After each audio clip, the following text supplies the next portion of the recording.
Hey there, everybody. Welcome back. I'm Dr. Dan, and we're going to talk about technology and animal agriculture. And this is something that's fun for me. I love technology, and I'm learning more and more about it. And I'm working with different programs and products. And so we're going to talk a little bit about that today for this presentation. I sure do appreciate Bill Epperson, for David Smith, Amelia Willems, all the people at Mississippi State. What a great group that you have at Mississippi State for a great state. I love Mississippi State. Our family, when we lived in Starkville, sure enjoyed it. I got a lot of education out of leasing a grow yard over at West Point from Mr. Bryan at Prairie Livestock, and knowing Dr. Hazard and the different people involved in Mississippi beef organization, Che Trejo and folks. Just appreciate the opportunity. Harold Newcomb, who has been a family friend and a good person to bounce ideas off of on many different occasions. Just a lot of good memories of our family and the state of Mississippi. So I'll get into this. I need to share my screen. And I'll enlarge this. I think I will. Okay. Well, we're going to talk about technology and animal agriculture. And at first, I thought I was on a program where I spoke with Steve Forbes, who was before me, and I can tell you, I've gotten to give some talks before, and I remember coming down to Jackson, Mississippi once to give a talk, and I gave a presentation. You don't want to follow Steve Forbes, which I did, because everybody leaves after he gets done. But the one that was worse was down at Jackson at a meeting we did, and Nolan Ryan spoke before me about Nolan Ryan beef, and he got done, and everybody's leaving. This poor old guy on the front row, he's standing there with his baseball, and he kept looking at Nolan Ryan in the back of the room and looking at me, and I finally just stopped and said, "Just go on, go get your baseball signed." It's making me nervous that he's going to leave before you do. So he was trying to be polite, but anyway, we got through. But what Steve Forbes said in the presentation was, no one can predict the future. You hear everybody say, "Well, I'm going to tell you what the future has," or we listen to an ag economist, or we listen to a meteorologist. And to be quite honest, if you could predict the future, you wouldn't be here and you wouldn't be working. And then Steve went on to talk about, when you're the worst, average looks pretty good. And so even if you're average, always push yourself to try and do better, or at least try to improve the process so that you have the chance for better outcomes. It isn't always going to work out, but if we stay true to the process and stay present in the moment, good things, and we keep chopping wood, good things eventually happen. This one is one that's really good for companies. When things are going well, there are no politics. And so when you have a good culture in it, there's people aren't backbiting and undermining each other. But as soon as you start to have things go south or get a little bit tough, people start pointing fingers and start creating cliques and things to that. And so it's important to understand some of these in your own business. And then he said the 4 I's that are important: imagination, involvement, initiative, and inquisitive. And so many times we have initiatives and we're inquisitive, but we forget to use our imagination and being involved. We're going to sit in the office and ask questions and take initiatives, but that imagination part is something that we're missing in business and science. There's a reason why we said arts and sciences, right? And us as veterinarians, we understand this the best. The science is what we learn in the book, what we learn in these lectures. And then the art of veterinary medicine is the art of practice and the ability to get it done and to shape your surgeries, to client interactions, to all these different things that involve imagination, creativity, and art. And I just think that is so important, as we tend to just focus on let the science do the answer, give us the answers, but really art and creativity also have to play a part. Our veterinary heritage is so important to me, and being a third generation bovine veterinarian, and my daughter's a junior in veterinary school now. She's going to be a fourth generation. I'm just so excited about what the future holds for us as veterinarians and us in agriculture. This is our clinic in Clearfield that my granddad started in 1938 in Southwest Iowa. That's him in the lower right-hand corner with his vet truck and his bird dog. And y'all know Dad, who practiced with Granddad, started in '67 and practiced with him and for 22 years before he went into academia. And I'm sure Dad would want me to tell y'all hello. Some of the greatest days were in your area with Dad and for Dad and Mom. But we're a service-based, humble, fun group, and we are skilled leaders because we understand on a day-to-day basis that we're asked to come out and serve others. And a lot of times when we're sitting there around the chute, we aren't getting asked questions about the cattle. It might be about the high school or about human health or different things to that nature, finances and a lot of things. So I just love our heritage, but I also love where we're headed. And we're headed towards technology. And there's a lot of technophobia and the fear. Technophobia is the fear or dislike of advanced technology or complex devices. And really what people fear a lot of is the unknown. They fear about the safety. They fear about not being needed. They fear that the machine isn't going to work right. I mean, it's just like me taping these lectures. I keep checking to make sure the light's blinking, that I'm not doing this without the recording being on. And so I think that when we start to think about people, I hear people all the time say, well, you're just going to get that machine, then you aren't going to need me. And that's just not true. If anything, when I look at technology, I think we're going to have more people involved in agriculture than ever before because of technology, not fewer. We're just going to be able to do things a little bit better. And what technology generally does is trying to replicate what our brain does, but we just don't have that capacity to be in that many places at once. So we're going to let the machines and different things go to work for us. But I promise you, the opportunities in agriculture are always going to be there. So understanding and trust, everything is related. So when we talk to consumers or we talk to people about different technologies and things to that nature, we talk about animal protein. There's immediate risk. If I eat this, am I going to get sick? There's longer term issues like animal welfare. Are the animals being taken care of? Is the system broken? How we move animals from the baby calf to the stocker operation to the feedlot to the packing plant, and we start to see animals break down or things that occur, whether it's bovine respiratory disease or whether it's fatigue cattle syndrome. Then there's what about the nutritional issues or health issues because of meat production that we have to constantly answer. And we have to let people know that eating meat is not going to lead to obesity, that it does not create the heart problems. It's the overconsumption and the over training on calories and fats and things to that nature. And it's quantity, not necessarily the quality of the food stuff. And then we get into some of the production, longer health term issues, and then sustainability. And sustainability, again, what I'm trying to get at is as we understand the different reasons for technology, we have technology to help us with food safety. We have technology to help us with animal welfare, to help with sustainability and measure it, and to give us a dashboard of, hey, when things are not going right, that we can go and we can fix them in a timely manner. We continue to create efficiency. If you look at over 30 years or 40 years, we now have a cow that we produce 3 times more milk with half the number of cows as we did in the 1960s. We just continuously see the increase, and that has doubled again as we start to see the 13% increase in milk production over the last 10 years. So we continue to see more pigs born per sow. We produce more beef on half the cattle.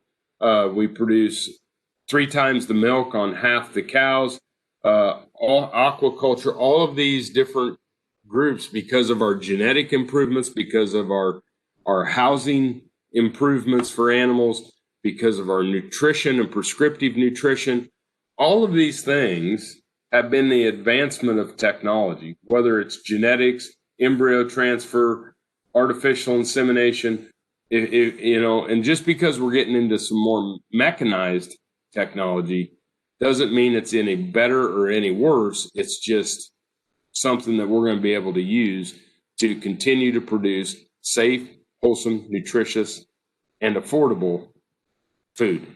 So when we get to talking about this and we talk about the cow or the pig or the fish or the chicken, when we look at the epidemiological pattern here, we have the host, the environment, and the pathogens, right? That's the kind of the epidemiological triad. And I put nutrition in here and I put management, and they're all interrelated. And today we're going to just kind of go around the cube here and talk about technologies that I see that are coming. So let's talk about the host. Let's talk about the animal. And I think genetics has probably increased the most. Not only did we learn about EPDs and learn about low birth weight calves to high yearling weights and different things of that nature, but once we started to learn that, then we understood that we needed a way to amplify the sire's genetics and selection. And we did that through artificial insemination. And we started synchronizing cows, and we're doing timed AI and shortening that calving window and increasing the number of pounds that were weaned. All of this due to timed AI with sire selection and genetic amplification. Then we decided we're going to amplify the selection and the genetics of the dam. And so maternal selection and genetic through embryo transfer. So now we can take a cow, go in there and flush the embryos, do in vitro fertilization, and get 30, 40 embryos. And instead of one cow, one calf per year, we can take these genetically superior embryos and put these into recip cows and amplify the genetics. And then this one has really, the next ones are really crazy, but now we're seeing the sex semen in the dairy and sex semen in beef cattle operation, where we know we're going to get bulls versus heifers. And then we have a company over there in Western Kansas, Embryon, which they will actually do an embryonic biopsy. So let's say you have 400 embryos and you have 300 cows. They'll actually go in and do a snip on the embryos, and they can then get the DNA of the genetic material, and they can predict the 300 higher producing or more genetically wanted animals as embryos. So let's say you have 400 embryos and 300 recip cows. They can go in there and you can do the snip, and you can then cull the bottom 100 and get your top 300 embryos to put in these cows. So we're doing a gate sort at the embryo level. It's just absolutely amazing what has happened and what's going to happen in the future. When we get into some of the CRISPR-Cas and the gene deletion technology, it's going to be pretty important. Another thing about the host animal is understanding whether it's sick or not. And a company that I've worked with for many years, Quantified Ag, which was just purchased by Merck Animal Health, really kind of ties it all together. And it ties the rectal temperature, this probe that's in its ear. It's not lit all the time, but it's an ear tag that the beam actually goes down, the infrared beam goes down the ear canal to tell you temperature. The tag itself has the ability to tell you 3-dimensional head movement. And it also can tell you how the animal is moving. And what it does is every day it solves for movement of animals relative to the rest of the cohorts in the pen. So if all the cattle lay down one day, it's not one animal that's sick or not moving correctly, but if normal behavior of going to the water tank, going to the feed bunk, all of them have normal days and the average on the pen. And what we're searching for is the outlier. What's the one that's not responding well? based on temperature, based on movement, based on head bobs. Which one of these animals do we need to go get? And then once we, and this is the ear tag here that goes in the ear. This beam up here on the end shoots down the ear canal to give you a rectal temp, or sorry, not rectal. You don't tag these to their tail. It goes down the ear, so to give you a body temp off of that. You can see here that it's in the ear. They have a new technology for tagging these animals and a lot lighter ear tag.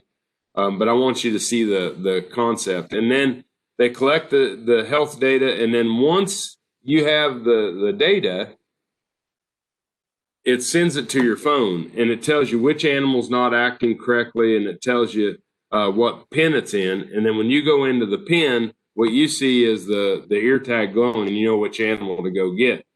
Now, the hardware, the thing I like about this system the best is the hardware is so simple. I need one reader plugged into a wall that can cover 2.5 miles and 65,000 head of cattle. Not a whole bunch of hardware. It's a one and done, simple. And within 2.5 miles, you can tell the animals that are acting correctly or incorrectly relative to their pen cohorts, and go get them. But this is some technology that when we start talking about high risk calves and things to that nature, is when we ride pens, some of the research has shown that and they're going to talk more about it, but it's really a decrease in labor. The thermometer is a piece of technology we need to continue to use. And a lot of times, if calves have a temp over 104, normal rectal temp is 1015 to 1035. If calves have that rectal temp above 104, then we need to go in and we need to treat that animal. But a lot of times they come to shoot and they don't have a rectal temp, high rectal temp, and we need to be able to differentiate. But the thermometer is still a great technology that we use. But now what does it mean? One of the things we started doing was auscultating lungs, and our current methods of, this is Lonnie Bryant that said, our current methods of disease diagnosis are not adequate for evaluating management changes or production efficiency if we're only interested in understanding the cost effectiveness of our decisions. And so back in 2005, 2006, 2007, we started working on a technology called Whisper. This was done with Garrett Taylor, Wade Taylor, Tom Knopfsinger, and this was a few years ago. Also acquired or bought by Merck. And my graduate student Keith DeDonner published the first paper on auscultation of lungs and Whisper in 2008, and we could predict chronicity. We could predict the different severities of lung lesions using the stethoscope. And what Whisper does is you can actually put the stethoscope on the chest at the right place and hit the button, and it will give you automated Bluetooth readings to your computer of what the lung scores are, and we can adjust treatments or adjust outcomes. And I can tell you what's coming, and Jason will probably get into this more, is the ability to sort cattle at processing on animals that are already sick or have lung lesions is going to be just great, so that we can understand what we bought and how those animals were treated before they gotten, and whether or not they have chronic lung sounds on arrival to the feedlot. Another technology that with the host animal is a scale. And this may sound archaic and simple, but we on average, I did a study where we were just looking at the pen average, or we're looking at eyeballing it. On average, we over doctor by 70 or 100 pounds. And when some of these drugs are costing us $2.50 or $3 a 100, and you're running these animals through the chute, it can add up to a lot of money in extra antibiotics given to these animals. And if we're over doctoring some, I can promise you some of the bigger cattle that we are under doctoring. And what happens with the unintentional dose titration? So this was a group of calves. This was a study done by Elanco where the cattle were dosed on average for this is for the first year, and the weights were recorded, and they just looked retrospectively to see what happened. And so what happened is when they didn't weigh these animals, but I mean, when they underdosed the animals, so if they gave them less than 80% of the label dose versus 80 to 90% of the label dose to 90 to 100% of the label dose versus over 100%, you can see that within all these groups over a year-long period, there was half the death loss or double the death loss when we didn't give the animals the right dose. This is why we wound up with some of these flex doses. It wasn't because we wanted to give the cattle that we're hitting right on dosage more. It was because that there are heavier and lighter weight animals within each group. And if we're treating the groups on average, if I double the dose, I'm going to hit more of those animals that weigh more than average so that I get them the adequate dose rather than just increasing the amount to the ones that weighed less. So I hope this makes sense that when we underdose, and this is probably a more important reason to have scales underneath the chute, is to get the cattle the proper dosing. So scales are needed for two reasons. One, you don't waste extra medicine on the lighter weight calves by overdosing them. And two, we get the heavier calves within the group the right dose, which then cuts their case fatality rate in half. Something extremely simple, but man, does it make a difference. I think that we're going to see more done on enhancing the host's immune system over the next 20, 30 years. That's just going to be, I think COVID, we've learned so much about inflammation. We've learned so much that'll then relate into cattle health. But the immunology of killed vaccines, think about this. We've gone from killed vaccines to modified live vaccines, which I don't know that all modified live vaccines are considered a great thing. And I can remember when the first BVD vaccines came out, modified live BVD, when I was in high school in the early 80s. And Dad and Grandpa used them, and Granddad aborted a bunch of the cows in those areas and with those. So, but I think those vaccines are now attenuated enough. The subunit vaccines are even better. They're more precise with less reactions, negative reactions. So just so much is going to continue to come in vaccine technology with messenger RNA vaccines and DNA vaccines. Immunostimulants are going to be huge. Ones that turn on the immune system, ones that turn off the immune system at different times to help the body heal and not overreact to pathogens. Growth promoters are going to be significant. I think CRISPR-Cas technology will play a role in this, as well as we genetically alter animals. But steroid implants, beta agonists, there is still no better management biologically or economically in feeding cattle than steroid implants. And then hormone control. Can we suppress estrus when cattle are in the feedlot? Can we express estrus when we're wanting to synchronize and artificially inseminate cows? But if you just think about all the technology that we've used, it's all come during my lifetime, from the killed vaccine to the subunit vaccines to the immunostimulants to back in the day when all we had was the Ralgro implant to thinking about Synchromate B standing there at the chute and cutting those progesterone implants out of the ears when we were AI in cows. All of this has changed so dramatically and so much more for the better, and more is yet to come. Let's talk about pathogens. Chute side diagnostics are going to be the future, but think about where we've gone to from doing your own culture and sensitivity within your clinic to sending things in for culture and sensitivity to overnight PCR everything just continues to get faster, continues to get more sensitive, continues to get more accurate. Antibiotic sensitivity, we've gone from a blood agar plate to microtiter to now high throughput.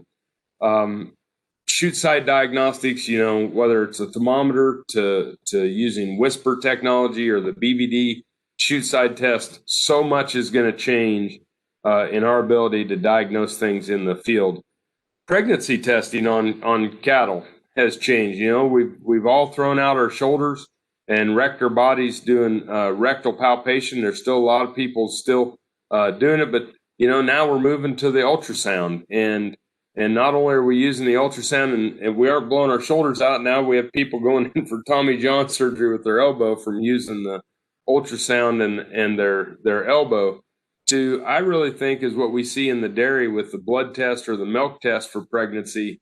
I think the more and more it becomes acceptable, the veterinary clinics that I see that are thriving on this are setting up regional laboratories, and people are bringing them their blood tests to diagnose pregnancy at earlier and earlier days, trying to do a better job of selecting the proper animals. So I think that these are some things that are coming, some things that are here, and things that maybe will stimulate your interest moving forward.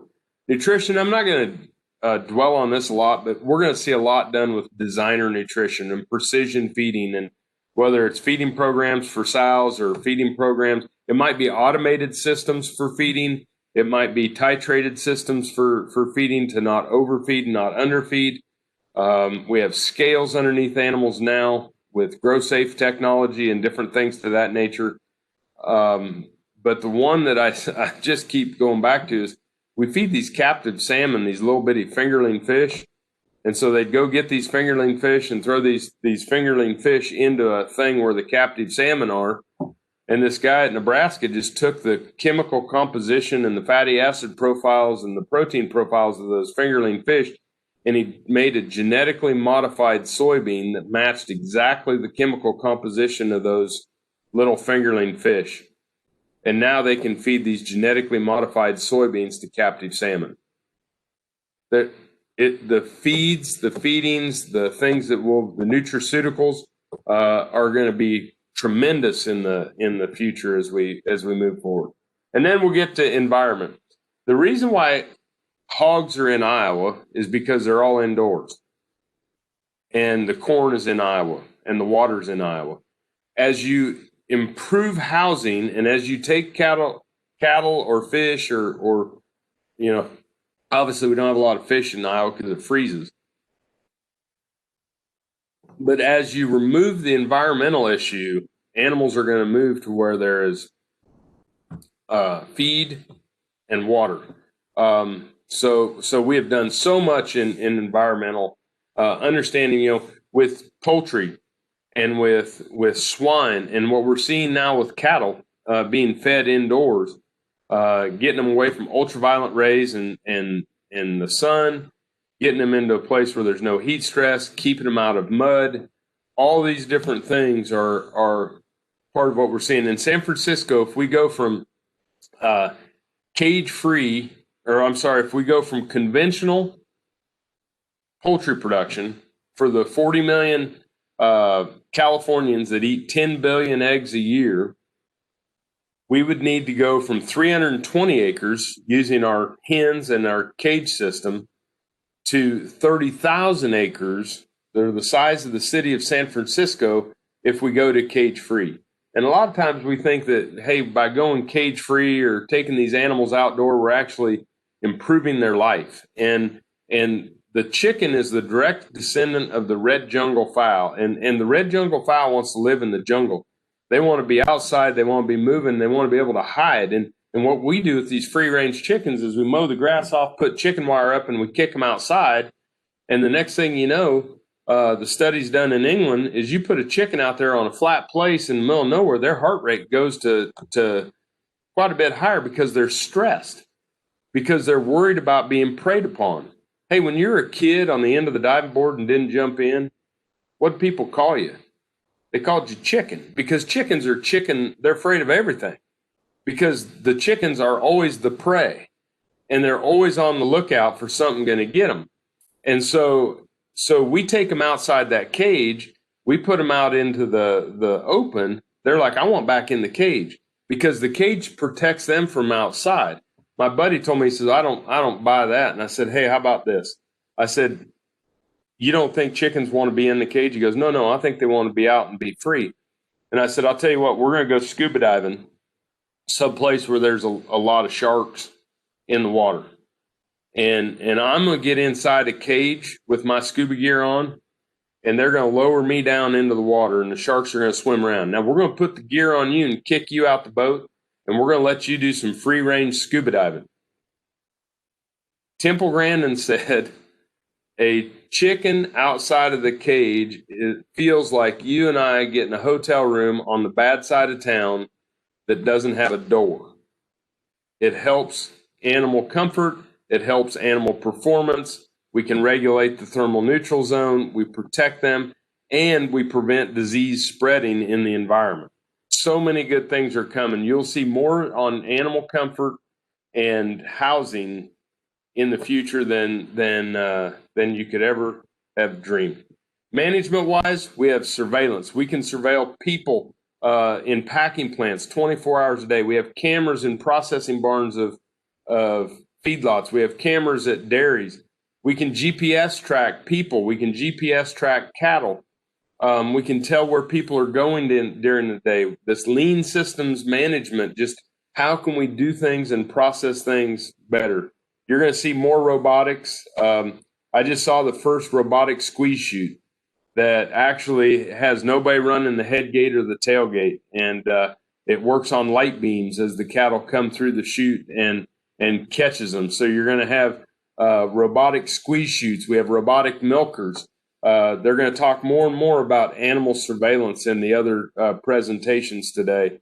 And then when we go to slaughter facilities, these are pictures here of instrument grading for cattle to just take that Monday morning sickness out of that grader that had a bad weekend, that's not seeing things right. We all make sure that we have the proper back fat thickness, the proper marbling, the proper ribeye area, and we get appropriately paid for the animals and the carcasses that we produce.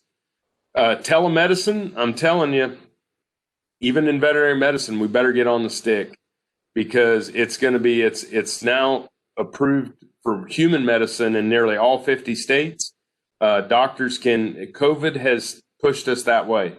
And in your veterinary clinic, being able to work with specialists where you can get on the camera with you, the dog, the client, or you, the steer, the client, and have a specialist that answers the phone and tells you what's going on and helps you with your operation without your client having to go to Starkville or go to somewhere else, to Birmingham, wherever, for a referral.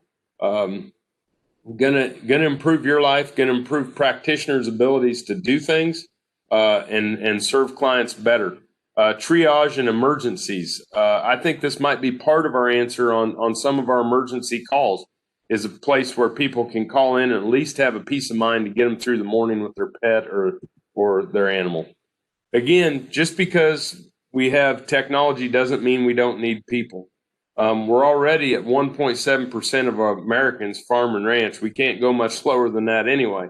And just because you have a baby monitor doesn't mean you don't need a mother. Technology's coming. It's going to increase the number of jobs in agriculture, not decrease it. And I'll wrap up with this. Good, bad, or indifferent. If you're not investing in technology, you're going to be left behind.